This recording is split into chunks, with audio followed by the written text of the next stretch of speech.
We're here today to talk about French Connection and wine tasting. The basics of wine tasting. Wine is alive.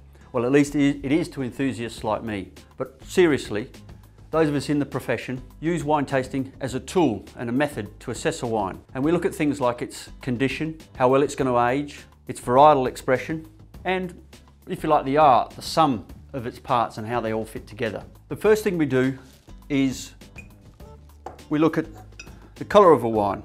So grab your glass, this is your bit, you participate, you grab your glass and we look at the colour. Now colour tells us a lot. It tells us really about the condition of the wine, how young it is, how old it is, and how well it's aging. So with a white wine, we look for green hues. And hue is the tint or the shade or the tone in the colour. And a young white wine will be pale straw, and as it gets older, it goes golden. With a rosé, it starts off pink with a purple or blue hue, and as it gets older, you get an orange colour coming into it. And with a red wine, it's a much bigger spectrum of a range of colours, and it goes from purple red through to ruby, through to brick red. And the older it is, the more brown hues you have. Now to smell. What we do is we swirl the wine in the glass. It actually is releasing the aromas, making it easy to get more out of the nose of the wine.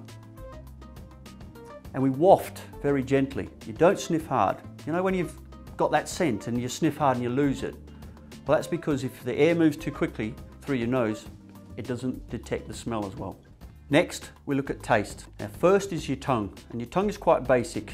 You know, it can detect salt, sweet, sour, and astringent. Astringent is when, you know, you overstew a cup of tea and it makes your mouth pucker. The second part of tasting is aspirating, and this is when you bubble air through the wine in your mouth, and this releases more of the aroma and flavour compounds so you can enjoy them.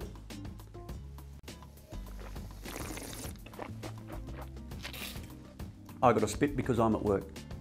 But you enjoy your wine.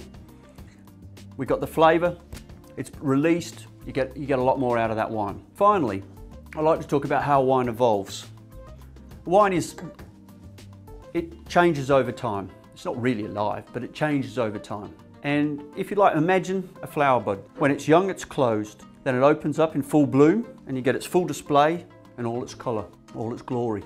And then it dies. And what we're trying to do with the French Connection wines is to get it from vineyard to you in the best condition possible in its full bloom.